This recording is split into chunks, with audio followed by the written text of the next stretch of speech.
All right. Welcome back to the Overheard Podcast, recorded live in Banff. My name is Daniel Rudel. With me, maybe not always, Matty Rage. Matty Rage might be going to take a little trip up north soon. Yeah. It's, I guess, my last on-camera one for a bit. This is our last capture for a bit. Last capture for a bit. Well, with me anyways. Yeah. Dan will be doing them, but I'll be more on the back end of making a move. For now. But we wish you all the best in your move, buddy. Thanks, man.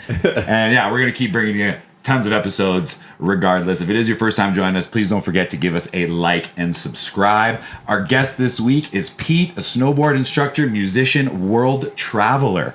Thank you so much for taking the time to join us today. Yeah, thanks for having me. How's the day so far? It's been good. Yeah, pretty chill. Took the dog out. Enjoying the morning. A little rain this morning, but it looks like it's clearing up for the rest of the day. Might have a nice afternoon on our hands here, gentlemen. Pretty nice out there right now, man. Fingers crossed. Before we get too far into things, let's go and check in with our main sponsor. We got to give a big shout out to Drink Shaft, the Bow Valley's #1 grab-and-go cold brew.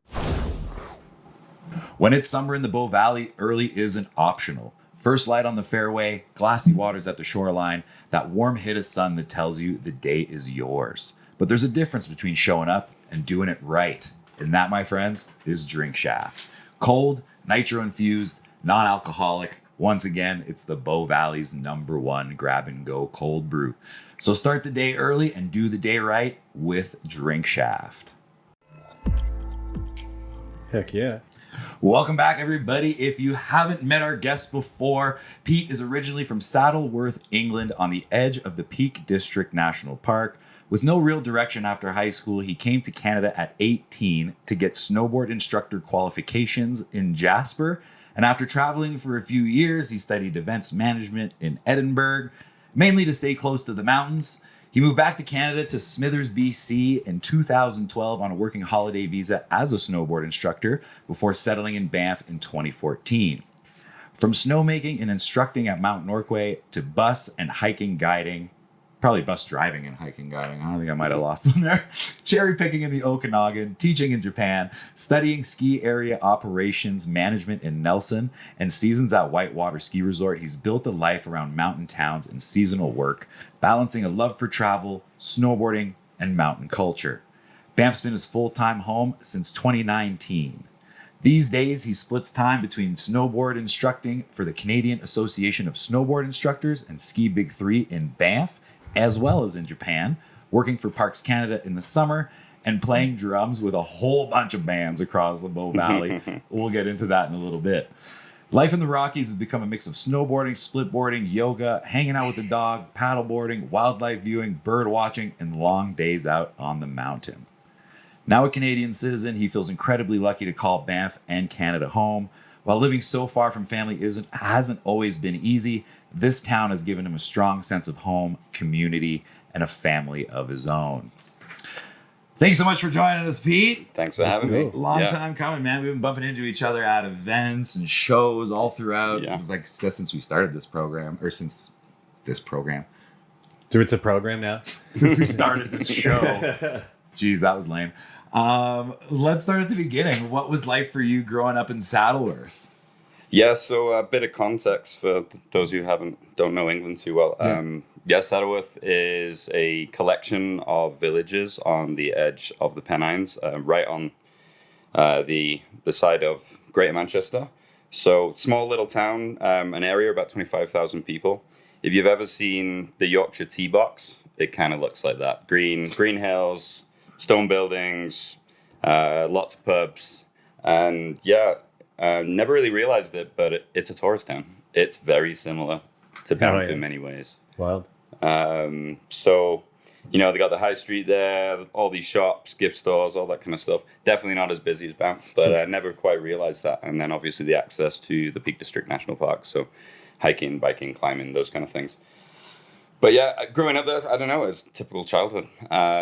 Was super lucky, parents were pretty well-off people, and looked after us really well. And spent a lot of time outdoors as a young kid, sports and stuff like that. As a teenager, kind of moved into playing a lot of drums with a band. And was super lucky as well during my teenage years. it was a little unlucky. My parents got divorced, but they did a really good job of it was probably the most middle class divorce you've ever seen. Silver lining. Yeah, they were very kind about it, and but from that, I got to see my family quite a lot, and see my mom and dad, and it was the kind of age of the heyday of the cheap air travel. So like Ryanair and EasyJet. Oh yeah. We used to be able to travel to Europe for $50 and That's back. crazy. And especially in Canada, like as a Canadian, hearing prices like that, like that's insane. It was wild, yeah. So he was super lucky. He took me over to Barcelona, Budapest, all these little kind of European cities as well. The pound was insanely good at the time as well. Yeah, no doubt. Before Brexit. So yeah, it was super lucky. Probably instilled a little bit of that idea of traveling into me. So yeah, I would say pretty typical childhood. Very lucky that I got to live in a nice place, but always had that itch to maybe get out of there. Nice. What pushed you to get out of there?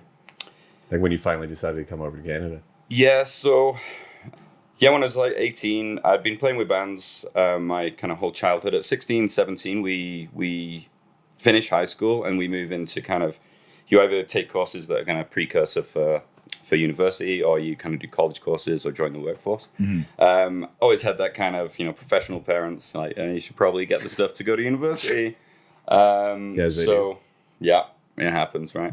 Most of us. Anyway, so did those kind of pre courses, and honestly, I did pretty well. I passed everything, but I didn't really enjoy much of it. Didn't have any passion for any of those things. Loved playing with the band, but the band was kind of splitting up. It's like they're off doing their different things and moving forward, going to kind of university for music, and I just didn't see that kind of the outlook. Like you didn't see that as the next step forward. Yeah, exactly. And I was a bit lost, really, and I just said to myself, like, in the last 2 years, when have I been super happy? And it was learning to snowboard and inside in the indoor domes. So, crazy.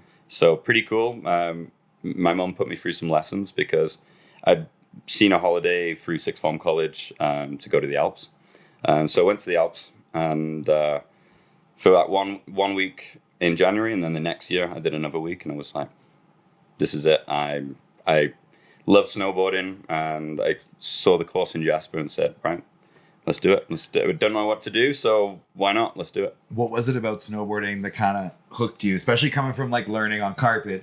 From I'm sure you had some scuffed up elbows, and it was on the indoor dome, so it's real snow. Real snowman made. Like a carpet thing. Yeah, but I definitely scuffed up myself anyway. But I don't know. It was a completely different landscape for me. I'd always been on holiday to the sun. My parents were not winter people at all. It was when we were getting out of England. It's raining. Yeah, so we always went to the sun. So getting to the Alps was just like next level, big mountains, and just the infrastructure they have in the Alps is wild. And I had no idea about any of this kind of stuff, but I just remember from the base of the resort, we took a 4-man gondola, then we took a 30-people gondola, 2 chairlifts, an underground train, and we were at the top of the mountain. That's crazy. That's wild. It's absolutely insane. Like the infrastructure they have, and then it takes pretty much the whole day to ride back down to the base. They have a bunch of resorts like linked together that you can travel from resort to resort using gondolas and I guess trains and that stuff. Like, yeah, it's pretty next level infrastructure there. Yeah, you could have pretty much the way to think of it is you could ski from Banff to Lake Louise. Yeah, and they've got it all connected. It's wild. That's pretty sick. Could you ever foresee something like that maybe happening here? I hope not. I think I would agree with you there with the all the projects in the works right now. One, I don't know, I just kind of got this idea. Maybe that's the goal after all, We'll see. But I think the big one for me was when I did go to Jasper and, having experienced the Alps and that was the only thing I knew about snowboarding really was the Alps, right? And then coming to Jasper and this medium-sized ski hill in this vast wilderness. And I think for a lot of Europeans who come out here, you come to Canada and it's huge. Yeah, it's just vast, and it's unimaginable to most Europeans that to drive from Marmot to Banff is 3.5 hours and you don't see anything. It's that was something that really kind of grabbed me, and all the people in Jasper, super cool people. They're Oh, yeah. You know, young. It's just like here. Just when I was there, I was 18. There's a bunch of young people. Everyone's out snowboarding. Everyone's just doing what they want to do, and we've just got such passion for that, and that really kind of cemented my love for snowboarding. Just seeing how passionate these people were, and it just kind of built me up and amped me up. Nice. It's a super fun lifestyle. And again, when you are joining these scenes like Jasper, Banff, small mountain towns where there's a lot of young people, they're all kind of exploring their passions, maybe spreading their wings for the first time away from home. It does create these bonds between people, and you do kind of find yourself as an adult, right? Mm-hmm. Yeah, for sure. So that kind of set the groundwork for where you are today. Is there a moment where you knew that Canada, outdoor life, seasonal work was the path that you wanted to take? I think even after that season in Jasper, that was when I was like, snowboarding's it, right? And it kind of directed my whole life ever since, really. At that moment, I kind of said to myself, I want to move to Canada at some point. Didn't really know how that was going to work out, but it was this kind of overarching goal that was there. Because I love the Alps, but it was I think really it was the English language that really helped me think, hey, Canada's really kind of open place to come to. Yeah, fair. But yeah, I decided to I was like, well, how am I going to get into Canada? I'm going to have to get some schooling because, it's a point system. Schooling goes towards points for PR, all those kind of things. Even back then, that was kind of slightly in my brain is how am I going to do this? So I did a bit of traveling after Jasper, went to Australia and did some teaching in Italy as well, which was awesome. But so then kind of decided to go to school, went to school in Edinburgh, and really the only reason I picked Scotland was because you're 2 hours to the ski hills there. Their ski hills are nothing compared to the Alps, Canada, anything like that. But still get to get out. Oh, the passion those Scottish riders have is incredible. When you're skipping over the heather and it's sleeting, it's snowing, it's just like it's the passion they have for that sport. Just to get out there is amazing. So, kind of snowboarding put me on that trajectory, and then I think really it stopped being this idea of seasonal work or this kind of gap year idea. Was when I moved back to Canada and once I got my PR, that was kind of when it was like, okay, this is real life now. I'm here. I'm solid, right? No doubt. What did the family think of that when you just decided to dip out and head halfway across the world to go snowboard? Yeah, again, super supportive parents. My mom always was like, keep your options open. Yeah. And for a long time, I was always a bit like, I wish you'd push me into something, like got me a trade or something like that. These days, though, having those transferable skills with the age of AI and everything else, I think it's actually really helped me in the workforce. So 100%. Thanks, Mum. But yeah, they were super supportive. Big travelers themselves. My dad is an insane traveler, and my stepmom, they trek all over the world. Cool. They ended up having to get the larger passports because they filled up a passport but in 5 years. Wild. Like what? That's crazy. They retired early and they trek all over the world. Sweet. Like, yeah, they've been everywhere, and so they understand. It's like getting out. You got to do what you want to do. So super supportive. You think your situation would be a little bit different if you had maybe a family that was like pulling you back home? Yeah, 100%. My partner's from Ontario as well, and so she definitely has those pulls, and I think we all get them. Whenever you move somewhere, you're always going to leave that little bit of your heart there. Yeah. And the longer you stay there, it's that pull is you've split your heart in two, and it's really hard to find that sense of home in places.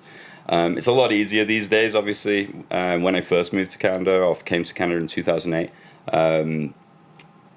We had phone cards. That's how I got hold of people. Yeah, back in England. Yeah, for And sure. It was wild. Like, I don't know, 15 minutes would cost you $40. They'd be like, "Hi, Mum, are you alive? Everyone okay? See ya, bye."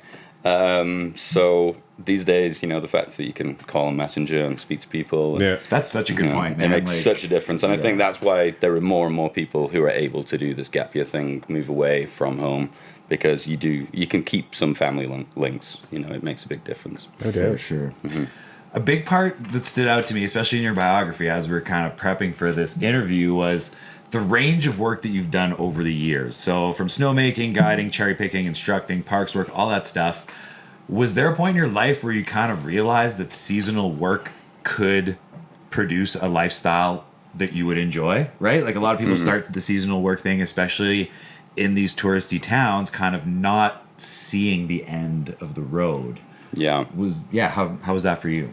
For me, I think, snowboarding always dictated what I was doing all the time. So I always had a season stuff, and I've got a lot of friends who do the back-to-back. They go to Australia, Chile, or New Zealand. Yeah.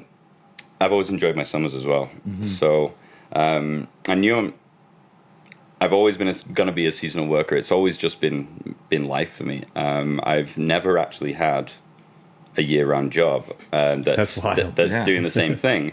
The only place that I've worked year-round was Norway. And even there, it's seasonal. You are working for the same company, but everything you do is seasonal. So for me, it's kind of like it is a way of life. And what do you like about that style of working, right? Like, it's not for everyone, but some people, like, I guess like yourself, it seems like you find joy in mixing it up. Yeah, honestly, by the end of every winter, I am bagged. This winter, I put in well over 100 days, and even during Holy Bowly, the last little bit there, I was tired, and I'm ready for summer. And then by the end of the summer, I'm ready for winter. It's that excitement for the new season, and being from England, where it's grey and rainy most of the year, I love the aspect of the seasonality in terms of the weather, but it's just great having something new always happening. I think that's what's great about the great bit about seasonal work. It keeps life a little fun, right? Like, that in 6 months your job title, your day might look totally different. It's a big part of why I love what I do is no 2 days are the same. It's always kind of a crapshoot, right? How do you deal with kind of the uncertainty maybe of a paycheck, or like the financial, or once you do have these roles seasonally, you do build some type of job security within them, I would assume, but it's always kind of up in the air. How do you do that? Definitely. I think you've hit the nail there. It's definitely up in the air. I've definitely had friends who have worked a job in the area here and then think, I'm going back next year. I did a great job. They loved me. They've said they'll have me back. And then a month beforehand, they say, we've actually changed the organization. And there you go. Your job's done. And obviously in Alberta, we have the 3-month rule that you can be fired within 3 months, right? Yeah. So you start a new job and off you go. They can get rid of you. So that's always a worry with seasonal work. Luckily for me personally, I've been with Ski Big 3 now 6 seasons. Pretty good relationship, and been coming back year after year. They've treated me pretty well, and it's nice having that stability, especially on the winter side. For sure. Recently, obviously, Parts Canada has been a good stability in terms of the seasonal work. But it's tough. You're always applying for jobs. Yeah, constantly. It's just like constantly thinking, because the best jobs for the summer usually come out in December. Yeah, and you're not thinking about summer. You're just getting into like the good snow, right? Exactly. You're not thinking about that. And you're doing an interview on the best power day of the season or whatever it is, right? Applying for jobs, and then those shoulder seasons can be tough. In between your seasons, you're often, out of work or low on work, and you're spending your money. You're not working, right? So that can be a little bit tough financially. What would be your number one piece of advice for someone who's living in that seasonal work lifestyle to make that a little bit more cohesive or livable for themselves? Yeah, a couple of things really. I mean, the big one is with the fluctuations within your season. I've often seen, we work over Christmas break as instructors, and we're working extra shifts, we're getting good tips, and you're making some money. And I've often seen instructors just go out and spend it all. It's like, let's go to the pub, right? It's time. Let's spend that money. And not thinking about January when everything just slows right down. And so kind of anticipating some of those lulls within the season, because it's like, hey, I didn't spend all my money at Christmas and now I'm going on a trip to Revy or whatever we're doing, right? And so you can do things when the downturn does happen, you can enjoy yourself rather than be count your pennies and get ramen noodles, And that's it. And in this town as well, summer, we all know we all work a lot in the summer, especially those who are heavy in the hospitality industry, and make the money while you can, because things should calm down anyway. I think being smart with your money throughout those fluctuations in the season is massive. Great advice. The big thing as well, if you're a seasonal worker, and it's something I never used to do, but employment insurance. At the end of the day, like, you're a seasonal worker, you pay into it. And the idea of employment insurance is to allow Canadians to be able to do a seasonal job. And without that, we wouldn't have our lobster fishermen, we wouldn't have our farmers. It's true. And so I've had a lot of friends who are like, oh, I'm waiting for my tax refund to come through, so I can afford to live the few weeks between my winter to summer job. Right. And it's like, no, you don't need to do that. You can claim your employment insurance, get you a couple of weeks so you're not dipping into those savings. Yeah. So then you can put that money into whatever it is, trips, whatever it is. So another great tip, maybe looking into government programs that are specifically for those times where you're not working, right? I think there's a big negative connotation around people collecting EI. It's your money. It came off your paycheck. Like, I remember during COVID, someone gave me shit about that. But it's generally people that don't use those services that have that negative view. It's like, they're like, yeah, you're using all our tax dollars. I'm like, it's my tax dollars. That's my money that came off my check that goes into a balance, and that's how much you have to claim. It's like, it's my money, man. I'm not taking your EI. It's not really how it works. But. Yeah, and for me, I don't have to use it nearly as much anymore, but it definitely helped during those times. And like, for sure. If you're that same person who's complaining about you're using his tax dollars, if he suddenly gets laid off in this economy we're in right now, boom, he's got something that at least it doesn't really cover a whole lot. You're not when people on EI, you're not like going out to the bar every night. It's not a luxury. It covers food, it covers rent, and maybe a little bit of gas if you're lucky. Yeah, so it's just enough to keep you afloat during those times. And definitely, I've used it in the past. And for people who are here, you're allowed to do it. I never knew I was allowed to do it on a temporary work visa. Okay. But you are allowed to claim it, so that's why you pay into it. So nice. Very important. Use those programs if you need them. One thing I definitely wanted to ask you about, especially from teaching snowboarding in Japan and in Canada, what is the cultural differences that you've noticed when teaching abroad versus here in Canada? Yeah, so I can speak a little bit to Japan, but it's a tough one because it's a big nation as well, and there's a lot of variances within the culture there. I've been really lucky to be able to go to Japan now 3 times, and I've always worked in Hakuba, and that's on Honshu in the Japanese Alps. And the way that we describe it is Niseko and Hokkaido is the Whistler, and Hakuba is the Banff. Nice. So it is an international ski resort, or collection of ski resorts in Hakuba. I think the big difference teaching is workload. Like their season is short and fast, pretty much. After Christmas, that's when the Australian families arrive, and you're busy all the way through till pretty much kind of end of February. Yeah. And 6-day work weeks is pretty standard, often Crazy. More. Wages are pretty good in Japan. I would say they're better than they are here in Canada overall. But you're working for it, and you're muscling. Days are longer as well. They get more sunlight there. Rather than here in Canada, the work is sporadic throughout the season, but we have, here in Banff, we're on it for 6 months. Yeah, no doubt. But I'd like to talk. So Hakuba is an international ski resort. Like when you go to Japan, the big thing, we all know what everyone's going for. It's POW. Like that's what you're going for. And it sucks if you turn up in Japan and you don't get POW. It does happen. For sure, it happens here too. I've been super lucky the last 2 years that I've been. So season before this one, it was the best season Hakuba have had in 20 years. It was wild. Yeah, if you want to see some crazy POW shots, make sure you go give Pete a follow on Instagram. If you can tell them your Instagram, because it is nuts the footage he's been getting. Super simple, Peter Rothery. There you go.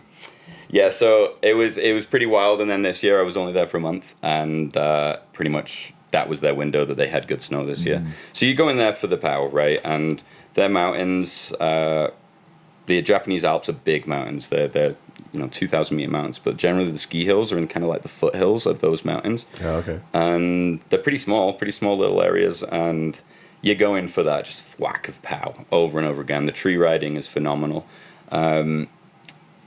But they don't have the terrain we have. I was there, like I said, for 3 months and came back, went to the lake. It was a bluebird day at the lake, and I think they had 2 centimeters of snow overnight. And the snow was pretty bulletproof.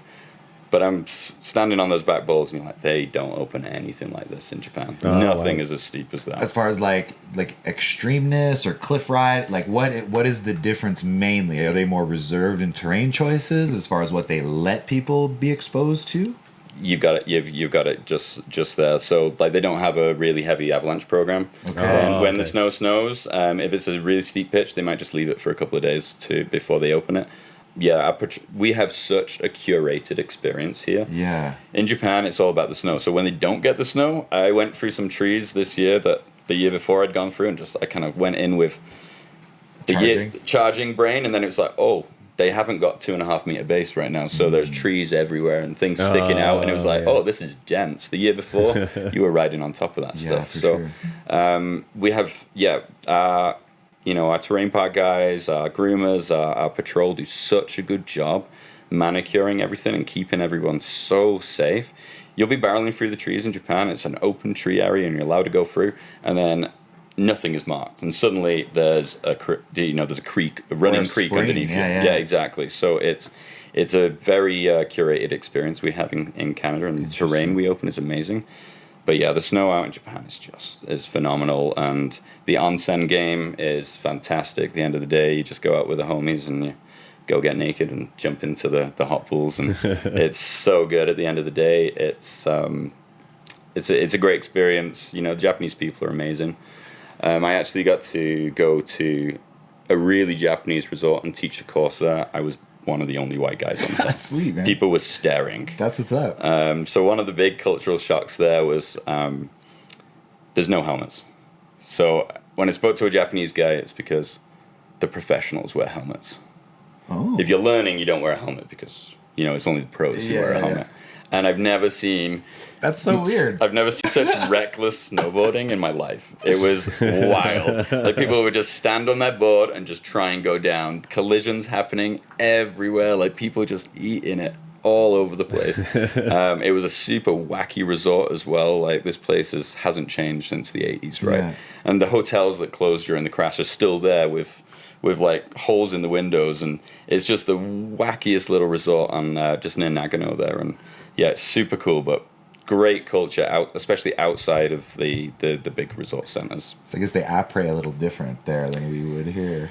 Outside of Hakone Niseko, apres isn't a thing. Oh, really? It really isn't a thing. Like they have a great drinking culture in Japan, but sure. in the resorts, it's all about kind of chilling, apres, food, go to bed, hit the POW the next day. Hakuba, like say, is like the Banff, full of Australians, just like in Niseko. Not to diss Australians. Australians are great, but it is an international resort. It's not Japan. Yeah. After all the places you've been worldwide, all the resorts you've visited, sounds like you've been to a couple cool ones. What makes Banff so unique or so different, or maybe what makes it stand out to you as far as the best place to be? Yeah, it's amazing. We're so lucky here. People often ask me, what's your favorite resort in the valley? And I work for Ski Big 3. I have no opinion on that. And that's what I always say. But, honestly, I do have an opinion on that. My opinion is they're all great. And it all depends on the day. For sure. And who you're with, Yes. what's happening. As I say, I worked for Norquay a long time. It is such a gem of a hill. Dude, Norquay, I've said this multiple times on the show. It has its days where it is the place to be. Yeah. Like, I've had a few of those days this year where random POW days, sometimes it hits harder in Banff than it does up at the resort. Yeah. Strange weather patterns. Like, they all have their day. I agree with you. 100%. Certain conditions are better for certain resorts. If say it's like, you know, for me personally, if I find it's like 15 or 10, I love riding Sunshine. Yeah. Because you can get through the flats, you can power through, you can hit the features, you can do great. If it's like 30 or more, I love going to the lake because it has that extra pitch. It has those extra steeps. It has that inbounds big mountain terrain that tends to open a little bit sooner. So like, I find myself in the same way. They've all got something. If you can combine all three of those mountains into one, you had Sunshine Snow, Lake Louise terrain, Norquay vibe, and steepness. Like honestly, sure. Norquay is steep. Yeah. Oh yeah, It's dude. great. They all have something. They're all amazing, and being able to teach all of them is phenomenal because, you know, Norquay's beginner area is phenomenal. It's right next to town. Great way to kind of get, you know, those newbies going and then kind of build them all the way up into the other resorts as well. So yeah, a lot of people diss on Norquay and you ask them, have you ever actually ridden there? And they haven't. That's why we did an episode with the Norquay Park crew, Yeah. because I feel like they get dogged a lot as far as being the entry level place or whatever, but the culture and again the commitment, the passion of those kids there is dope, man. Shout out to the backyard. Big shout out to the backyard. Yeah, man. so I mean, what makes Banff really special as well, and the ski resorts here, really special. Like I say, the terrain. We've got mega terrain that opens up, but it's also being part of the national park, and that, you know, people will say that parts of Canada can hinder ski resorts. But look around you. We have like bears walking. We have like bears walking across the slopes. You know, you're up at the quay, and then you see sheep running around, and you know, we're so lucky that we have these resorts within a national park at all, and they're incredible, and just the vistas we have, the wildlife you see.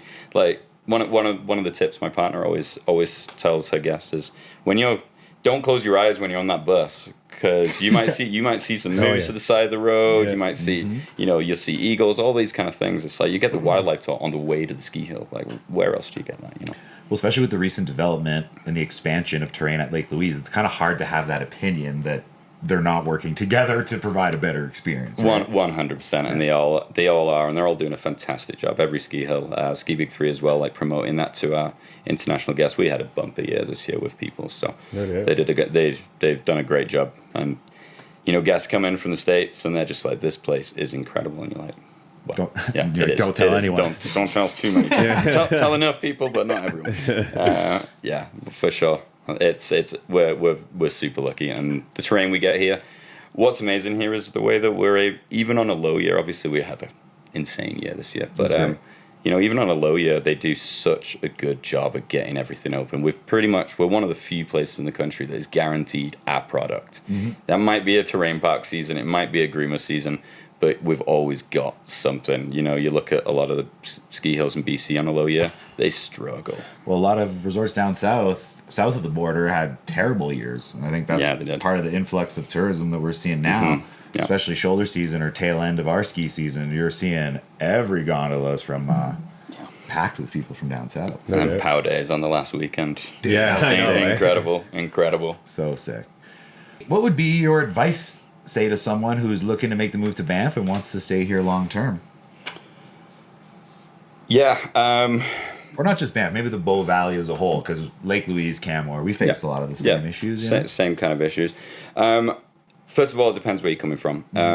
If you're like me, you're not from Canada, you don't have PR or you don't have citizenship, that's your first hurdle. To be able to stay here a long time, you gotta be legal, right? Yeah. So, working on that, if you really want to stay here long term, and it's tough. I ended up studying down in Nelson, the ski area management course, because again, my original goal was to move here. How am I going to do this? And through that course, once I'd graduated, I got a 3-year open work visa. Cool. Oh, sick. Did you know that beforehand? I did, yeah. So that's why I took the course. I didn't expect to learn as much as I did on that course, but that course was phenomenal. So shout out to Selkirk College there as well. It was a great education and of everything ski resort. But these days, I wouldn't be able to do that pathway. Yeah. That pathway doesn't exist anymore. They closed that pathway down. For seasonal workers in particular, like skis, I was able to build up points as an instructor towards residency. I don't think you can do that anymore neither. You can't do that anymore. No, So patrollers have been taken off the skilled list, which is insane. Mm-hmm.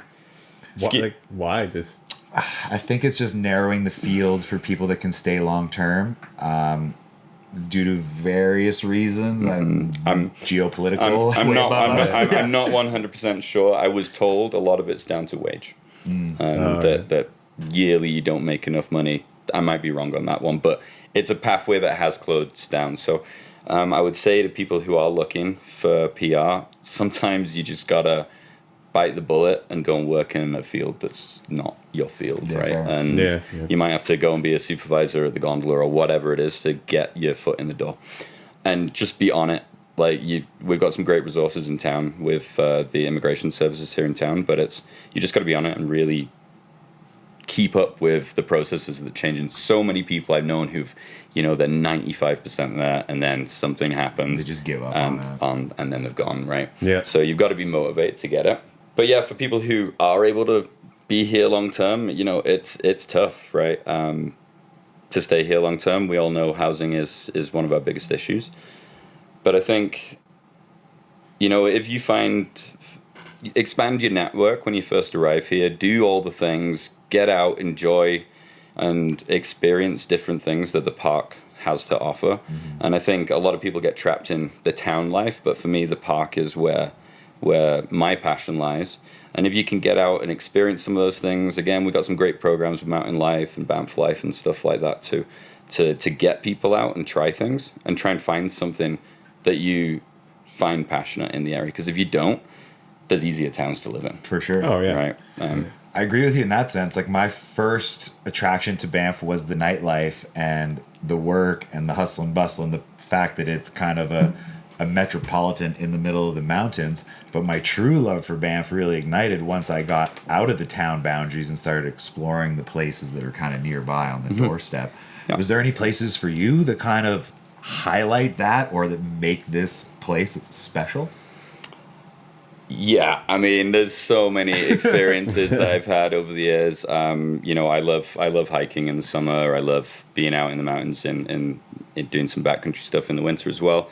But yeah, there's so many places around here that they just take your breath away, right? And I think I love everything north of Lake Louise. When you're on the 93 north and you kind of hiking a little bit into the mountains there are so many little hikes that aren't on the maps that are just phenomenal. Not going to mention too many of them, but don't want to blow them up too much. But go find them yourself. Go and find them yourself. It's amazing when you're in that high country, and just how stark and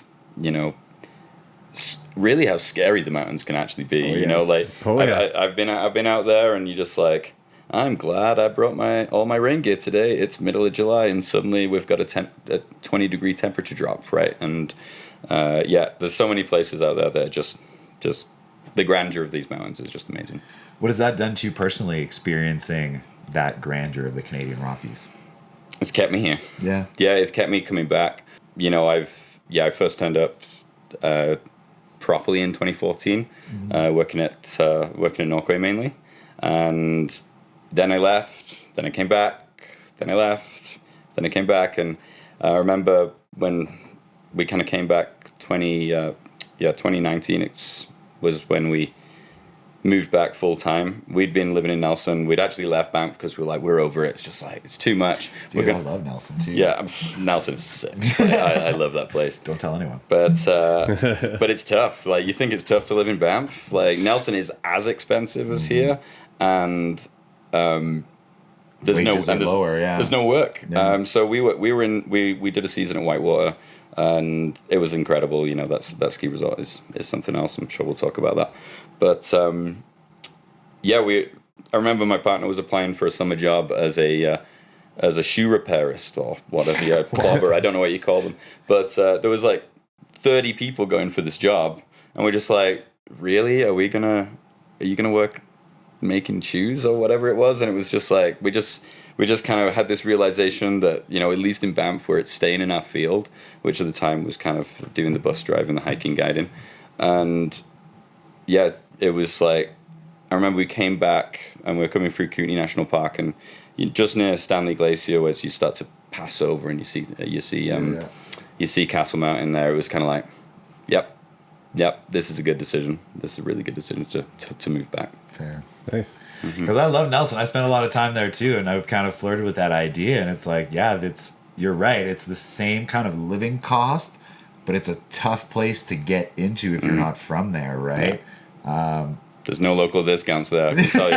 Everyone's a local, right? And a lot of people work away to be able to live there. Yeah. You know, they're in the forestry industry, they're on the patch, whatever it is, just so they can live there. And honestly, in the last few years, it's gentrified pretty heavily as well. For sure. Salma's the new place to go, apparently. But big shout out to all the homies. all those guys down there. It's amazing. We love you all. Now, when we're talking about backcountry adventures, whether it be in the winter or in the summer hiking, a lot of people romanticize these adventures online without understanding kind of the true risks behind them. What should a newcomer to adventuring in the backcountry know before they leave their door? Yeah, we're really lucky these days that we have the internet for stuff like this. Yeah. It makes a big difference to be able to plan stuff out. And, you know, there's so many blogs, there's so many things that you can read and get a good idea of what you're getting yourself into. For sure. But yeah, people post that beautiful Instagram shot and everyone's like, I want to go and get that Instagram shot. They don't realize that person who took the shot is being, you know, destroyed by mosquitoes or whatever it is, right? And, you know, the weather comes in. It's so... Having the internet has been really helpful to prepare people for what they're getting themselves into. Especially conditions-wise, right? Like, I've got myself in a situation. The first time I was going to go stay at a backcountry hut, me and my partner, Nat, we booked a bow hut for, I think it was June 7th. Oh, yeah, I remember this. Early. Story, yeah. And it was on a good snow year. And I read on my research online that you're meant to check in with the Lake Louise Parks warden or the information center, the visitor center before you go. Oh, okay. So we stopped in on our way and we go, yeah, this is our plan. We're going to stay at the bow hut one night. We're going to hike in. Or no, we didn't tell them we're going to hike in. They go, are you skiing or are you snowshoeing? And we're like, we're hiking. And they said, no, you're not. They said you're not going to make it. You'll be calling us at sundown needing an extract and we can't get you after sundown. So don't go. Is basically what was said to us. And we ate, you know, the ACC fee, but underprepared on our first adventure. Yeah, I've definitely had some friends, same thing, at Bow Hut, get caught in a snowstorm. And I think that was June when they were there. So, definitely being prepared. And that means, you know, you can set yourself up relatively, there is the upfront cost, but you can set yourself up with the starting gear, you know, your backpack, your sleeping bag, your pad. But there is that bit of upfront cost to get into it. You can always rent those things just to try it out. But for me, good rain gear, always number one. Have good rain gear. It makes such a difference when you're out there, you know, waterproof shoes and stuff like that. But for me, it's like what I love about backcountry camping, you know, the people that live in this valley do amazing things. You know, they're doing the GDT and the CDT, all these huge big through hikes. You know, I'm a pretty casual backcountry hiker. Like 4 or 5 days is amazing for me. But that's still pretty huge. It's still pretty huge. It's still pretty big. But you know, you could just do something small. Like you go up to Element at Minnewanka, right? It's 8K in. You're gonna get an amazing experience. And for me, it's being away from your phone. You know, the only time that you really might have your phone is out to take a picture. Yeah. It's not beeping at you the whole time. And I often see a lot of people, you know, backcountry hiking, day hiking, it's that destination, you know, let's get into the peak, it's getting to a place, and it's like, well, the journey is, it sounds a bit cliche, right? But it's that journey to get there is something special. And I love camp life. My guilty pleasure is going filtering my water. And it's just like, I've just got beautiful, clean, fresh mountain water, and I love that. And you can get that experience really close. Like I say, LM8, there's a little campground next to Rundle. You go to Healy Creek or something like that. You don't need to go far to get away from people. 100%. Some great advice there. Out of all your backcountry experiences, Was there one that really kind of stood out for you, and what made it stand out that was kind of... So I've got two. I'll talk briefly about a winter one. For me as well, like being here, you know, the booking system it's anxiety inducing, right? Yeah. So not always knowing what's happening. I'm very good at kind of putting these trips together last minute. And one of them was the Elizabeth Parker hut up at Lake O'Hara. Mm-hmm. We put that together kind of last minute, and I think there was 8 of us. It was a spring day. We all hiked. It was like, I think it was March, and the conditions were average out there, but just being up there in the winter, we got the cabin to ourselves. There's no one there. Oh, sick. And just incredible. Lake O'Hara is fantastic. Love that place. And that was one of those ones that just kind of came together, you know, a week or so before. But probably the biggest and wildest backcountry experience I've ever had. My friend works up in Inuvik in the Northwest Territories. Cool. Works for Parks Canada. And this was a few years ago. He organized a trip up into the Northwest Territories for us. So we actually flew into Tututnarai National Park, which is a tundra national park. So how many people did we get here last year? Like 4.5 million? Oh, more than that. Yeah, exactly. Like 7 million. Yeah, something ridiculous. Anyway, in the park that year there was 11 people. Holy shit! What? Yeah, there's 11 people. And that included your group. 8 people from our group. Wow. It was super wild, and so he put together this trip where we took a float plane into Jasper Lake and right in the center of the park, and the park is like kind of tundra. It's no trees. You're above the tree line, and I was really glad that he organized this trip, and little bits of money came out of my bank account, so I didn't quite realize how expensive it all was by the end. But we got drops at Jasper Lake. We spent 2 nights at the Parks Canada hut there. My friend was pulling, you know, huge lake trout out of the water, getting to eat the lake trout. That was incredible. And then around the lake there, we did some day hikes. They've got a load of cultural sites there, like ancient cultural sites where the Inuvialat and the Dene would be hunting the caribou. And so we did some of that, and then we hiked from the Jasper Lake all the way to Polituk on the Arctic. So it was about 150 kilometers.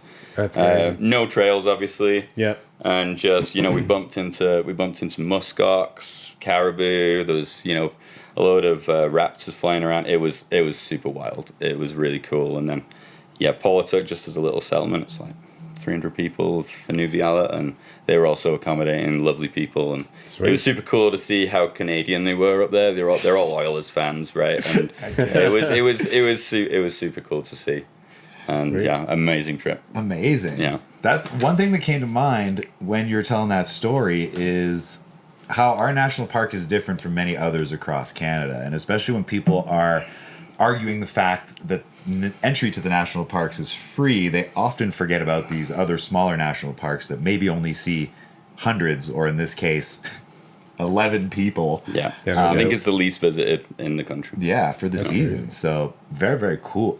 That's an awesome story. Yeah. Well, how was traveling there 150 kilometers on unmarked trails? What was the toughest part about that?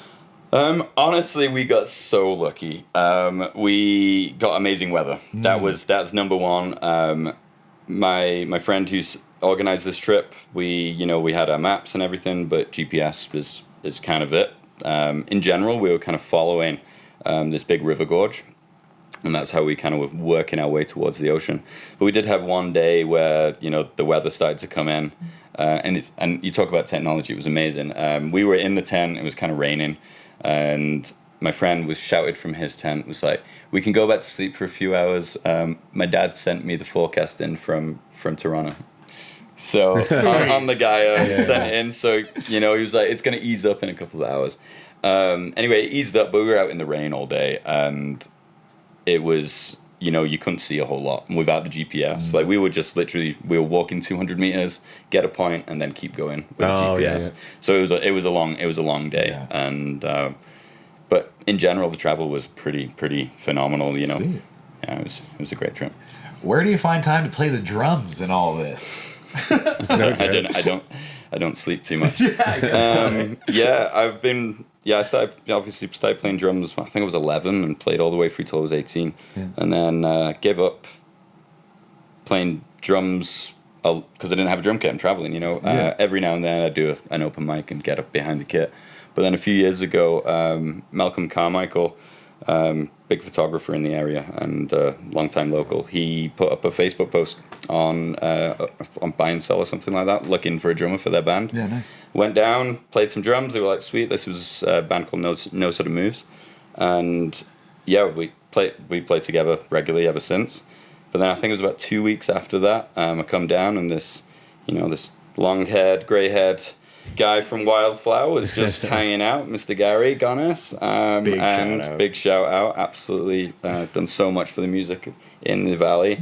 But he was listening and he was looking for a drummer and he said, hey, do you want to start coming and playing with the Rambling Hey Ha-Ho's as well? So jumped on that one, and then it turns out there's not many drummers in the Valley. No, there aren't. And so I've been playing, done a gig with Five and Dime with Andrew Stagold's outfit, and then I'm in a new outfit. These are my friends. So we've got some shows coming up, which is going to be sweet. And don't know how I found the time. Don't sleep too much. Yeah, that's wild. So keep your ears to the ground. We got plenty of musical projects coming out, and you'll see Pete up on stage, sporadically, kind of all over the place. 7th of June, Dusty Boot, Five and Dime, and then 17th of June at the Moxie with nice. These Are Our Friends. It's going to be a good one. Heck yeah. So make sure you get out there. If 18-year-old version of yourself can see your life now, what do you think would surprise a young you the most? I don't know. I've been pretty driven since. If it was like when I was 18, when I was in that lost feeling. Before you left. Yeah, before I left, I think the fact that, first of all, it'd be surprised that I'm here in Canada. I'm here in Banff. I'm still snowboarding. I'm working seasonal jobs still to this day. I think I'd be surprised at myself for building a life around snowboarding. My 18-year-old self would probably be like, why didn't you make $1 million by now? But I think that dream dies pretty quickly when you join the workforce. You realize the reality of the world. Yeah, reality is reality. I think my 18-year-old self would be pretty surprised at everything, but probably pretty stoked. At the time, with the drumming stuff, it was kind of all falling apart. So I think my 18-year-old self would be pretty stoked that I'm playing again and playing a lot of music. So heck yeah, man. After years of obviously traveling, working all these seasonal jobs, how has your definition of success maybe changed, and what does success look like to you now? Yeah, I think it's a tough question. Yeah, the success for me these days, especially here in Banff, is just being able to afford those little extras, right? Yeah. When I first turned up here, it's funny, from my apartment I can look into the room that I first arrived here in Banff. Crazy. I got super lucky. It was a Kijiji ad, and even back then it was cheap. It was $430 a month. Nice. Wow. Like for my own room. Unheard of. In 2014, but it was a hole, right? It was definitely an illegal space. But it was cheap, and I was making no money at the time, and I was working at Norquay. I would forgo going to like steak night at the Elk just so I could I'd eat at home just so I could save that extra $10. I was snowmaking for like $10.50 an hour at the time. Yeah. So it was just like at the time, not being, like having to scrabble for money, not being able to afford the extras. And I think today, like being stable in town, luckily got stable housing and, relatively stable jobs seasonally now, has really kind of, I think I've made it in this place. It's like I can go away, I can go on holiday. I can afford to go back to England if I need to. Nice. I can do the things I want to do. Like you're not just keeping your head above water. No. Yeah. No. And honestly, that's a relatively recent thing for me. It's congrats, it takes time. It takes time in Banff, yeah. and I think overall everywhere it's taking longer. Our parents were 24 married kids house. Now it's maybe, you know, 34, 44. Yeah. And, you know, it's like that's just how it is in this town. Like, it just takes a little bit more effort and a bit of time sometimes. For sure, it takes time to find what I've called your retirement job of Banff. It doesn't mean you're retired at all, but it just means that you have a job that maybe allows you an easier way to stay here without having to work, 3, 4, 5. Oh, I'd love to be retired in this town. How cool would that be? What keeps you so excited about mountain life after all these years instead of just getting burnt out or wanting to leave? Oh, well, definitely, we have these ebbs and flows. Definitely get burned out. Like, say, end of the seasons, I'm usually like, I am done, right? But yeah, fair enough. I think it's that constant turnover we were talking about before, where it's like new season kind of gets me ready. It's like, oh, sweet. Well, I haven't got the paddleboard out yet, but when I get the paddleboard out and get on Vermilion Lakes, it's just like, this place is incredible. And you just get those aha moments all the time in this place. I was thinking about one for this show. I think it was December. We had a rip-in pow day at the lake, and I was on the bus back, and everyone, all the guests from all over the world are just so stoked. You could just feel this energy on the bus. And I was just kind of listening in my own little world, and we're coming past Cascade, and there's a bunch of elk in the field there on the airstrip, and I was just like, man, we get to live here. We get to do this. I didn't spend a penny today. It's like I went to Lake Louise Ski Resort, a world-class ski resort, got a rip-in pow day, and now I'm looking at elk and this beautiful mountain, and I didn't spend a penny to be here. And it's just like those moments keep you going and keep you here. That's what make it all worth it, for sure. No doubt. If we have a viewer out there that maybe finds themselves in the same place you were before you came to Canada, maybe stuck or directionless or don't know what to do next, what would you want them to hear? What advice would you give to that person? Don't panic. We all go through it. We all have these moments. Life can't always be amazing. There's always going to be points where we're fearful of what's going to happen or having to make big changes in life. And don't panic. You'll get through it. I think what mountain life has really helped for me, living in this town that's tough to live, being out in the backcountry, putting yourself through some tough times, creates that mental fortitude that will kind of get you through. And for me, it's goal setting. I'm pretty goal orientated, having that overarching goal of living here and being here. That's my overarching thing. But then I also have my year goals, my week goals, my lists, and it's just like, my overactive brain.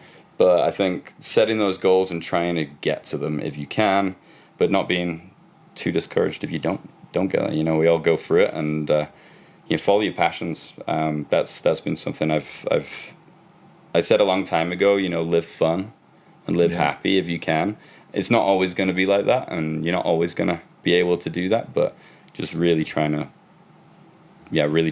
follow the passions. I'm super lucky that I found snowboarding. Snowboarding has been that passion that has just kept me going and really dictated what I do in life. And that could be anything. It could be art, it could be whatever it is, I get it. We have to work sometimes, and you might not always like your job, right? That's how it is. And there's nothing wrong with not liking your job and going to the job every day. But if you're not doing things outside of your job, what's the point? So it's taking the time to enjoy and indulge in those passions. Very well said. No doubt. I think what I'm seeing and hearing a lot, especially in yourself and a lot of our kind of local guests that we have, is like an unwillingness to compromise or to give up your passions. You know what I mean? It's like finding a way to make it work, to still do what you love and kind of make it work. And that's something that we all share kind of in these places, is an unwillingness to settle and like, oh, well, I'll just get this job and I'll go snowboarding on my one trip a year, right? Yeah. Like, that's just not enough for me. Or I'm moving to Calgary. You're like, it's like, hey, you see it all the time, especially on the Canmore. Buy and sell. It's locals of 30 years are having to leave, right? Yeah. And it's tough. It's tough, but you got to go with your priorities. And again, it's just a town. Right, at the end of the day, it's an amazing town. Don't get me wrong. Yeah. But it is just a town, and if your passions lie elsewhere, that's cool, right? And your passions could change. Like I could wake up next year and just be like, I'm over the snowboarding thing. Yeah. That's fine. Don't think it's going to happen. But, I think you're right that don't compromise if you can. But, yeah. Right on. Well, thanks so much for chatting with us today, giving your Thanks for having me. perspective. I think talking to someone who's made the seasonal work, life work, and again, getting citizenship, and you've done a lot with your life, and you're very, very humble about it, I must say, man. Oh, good. Yeah, well, I hope so. And this is it. You get such amazing guests. There's so many amazing people in the Valley who, in my opinion, do so much more than I do. But, I'm just a normal guy trying to live life, right? Well, I mean, even earlier in our conversation, you're like, yeah, man, I'm like, I don't really do too many big hikes, like 4 or 5 day through hikes. I'm like, that's huge, dude. Yeah. But for some people, it's taken years to get there, right? So I don't know. I think, keep doing what you're doing, man. You're an inspiration to myself, and I think to more people in the Bow Valley and beyond of just following, sticking to your guns and doing what you love. So Amazing. Yeah, keep it up, man. Thank you so much for chatting with us. That's all the time we have for today. We got to give a big shout out to Defending Awesome. Our second local partner. They're so dope. They design all of our merch. Well, they don't design our merch. They help us design the merch. Yeah. They do much more than that. They do posters. They do graphic design. If you have any project that you have kind of an idea that want to make come to fruition, stop in there, have a chat with them. They're a great hang, and they'll definitely help you see a final product. If you want to cop some of our gear, we never ask our viewers for money. Hop online, overheardpodbanff.com, get yourself a sweet lid for your dome, and help us keep this project going. Well, I don't. Can we do the see you next Tuesday? Because I won't be here next Tuesday. I think we'll do one anyways, because you'll be back. It's not going to be our last see you next Tuesday. No. So, but anyways, I won't see you next Tuesday, but I'll see you a Tuesday. We'll see you on a Tuesday. Well, like every week, see you next Tuesday. Peace.